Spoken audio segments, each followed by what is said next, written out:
do I know when I don't need counseling anymore? How do you Mhm. know when to move forward? And is it normal to grieve about no longer connecting with professional counselors that have walked beside you through trauma and through difficulties that you've experienced? Totally, totally. So great question.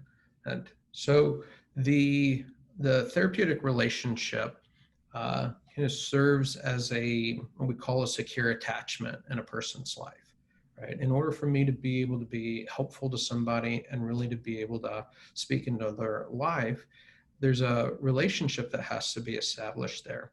Similarly to like a trusted mentor, right? You don't just pick up anybody off the street and then bare your soul to them and invite them to speak into your life, right? Yeah, absolutely. I know that I'm a very private person, Mm-hmm. and going to counseling always feels like this very big step. Like I'm sharing the deepest, darkest parts of my heart, but I trust that this person is qualified and professional and able to handle and listen and advise me. You know?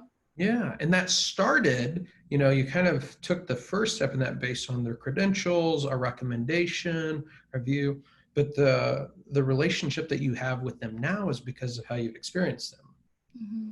that you've learned that you can trust them and feel safe with them to engage, and because of the relationship that you have with them. Yeah. And that relationship that you have with them, we call an attachment connection there, that really helps us feel safe to be vulnerable and open our heart with them. And that kind of attachment relationship is necessary in order for therapy to really work.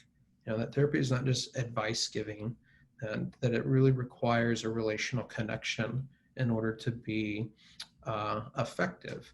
And so when we have a therapy relationship where we have a secure and healthy connection with someone, anyone, whether it's a counselor, whether it's a pastor, whether it's a close friend, when that attachment is no longer a regular part of our life, that there's grief that's a part of that, and that there's a loss of that relationship and that connection.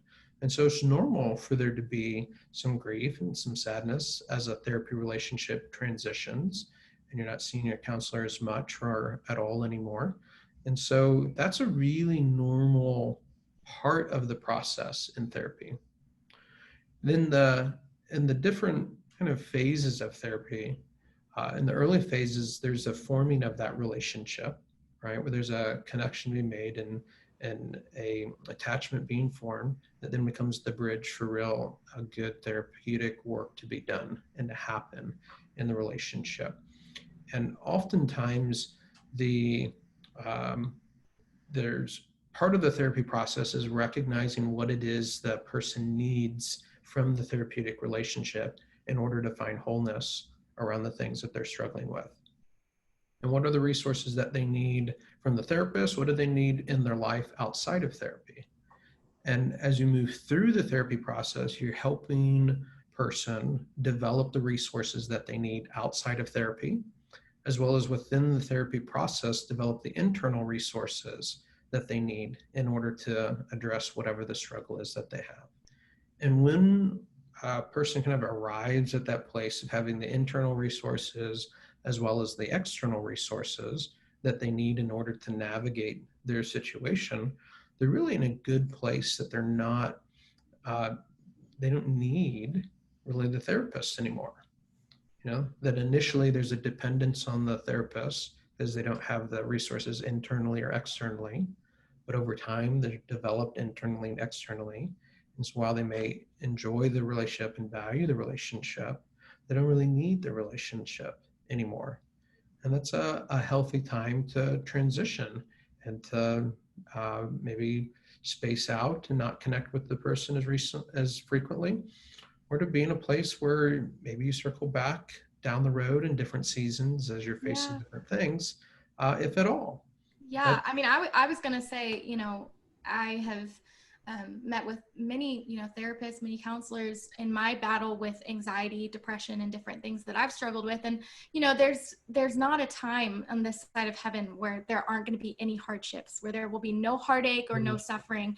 That's part of the brokenness, the sinful world that we live in. mm-hmm. And there have been times where I have gone to counseling, consistently for 6 months, and then just been like, you know what, I think I'm good for a few weeks. I think I'm good for now. And then reached back out 3 months later when something happens, I get triggered by something different, or experience something traumatic, and I call them back and I'm like, hey, I got to come in again, and Mhm. and there's nothing wrong with that. That doesn't mean that you failed and you're going back a step either.